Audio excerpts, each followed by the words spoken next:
Welcome back to Cannon Fodder, the channel for Arsenal fans all over this world. Now, in my series of a player profile, we've spoken about underrated players and players that who've made a significant contribution to Arsenal.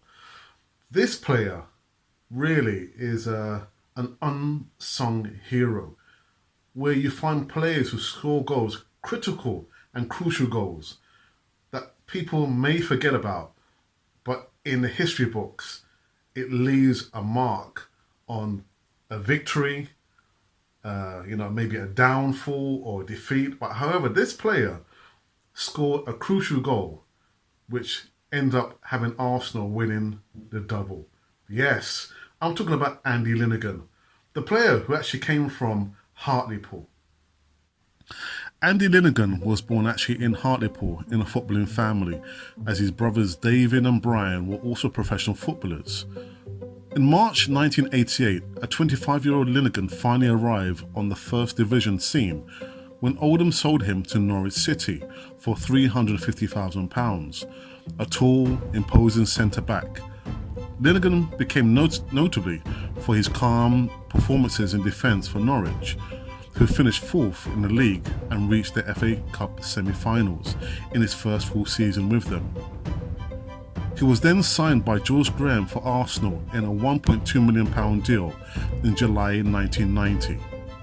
Linighan had been very reluctant to leave Norwich, but was also told by the then chairman Robert Chase that he was being sold. Linighan mainly played as backup to England international defenders Tony Adams and Steve Bold in his first season, in which Arsenal won the first division. Linighan managed to put in 10 league appearances, which were just enough for him to earn a winner's medal. His biggest moment for the club came at the end of the season 1992-93. Linighan was victorious as he lifted the League Cup as Arsenal beat Sheffield Wednesday 2-1 in the final at Wembley. Arsenal again met Wednesday, of whom they faced in the final of the FA Cup. The final finished 1-1, forcing a replay, which finished a goal apiece after 90 minutes and thus went to extra time. With 190 minutes gone, Linighan, who was suffering from a broken nose after Mark Bright had struck him in the face with his elbow, came up for a corner and headed in the winner. Coincidentally, it was Bright who Linighan out-jumped to score. Thanks to this goal, Arsenal became the first club in English football to win the Cup double.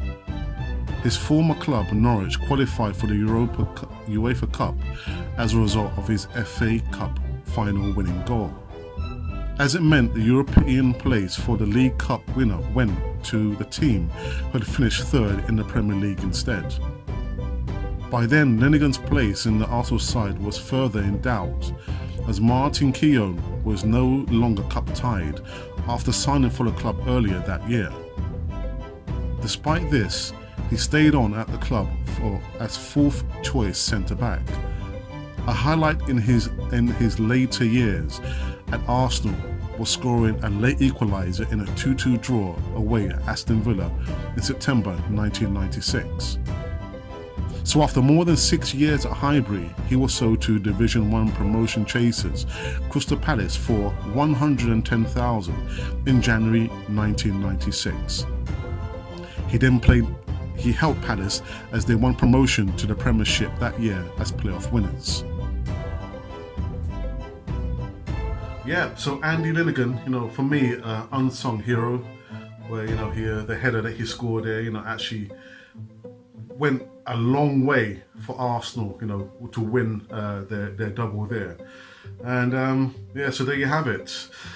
Again, guys, make sure you subscribe and hit the notification button for Cannon Fodder TV so you can receive all the latest and greatest news right here on Cannon Fodder TV.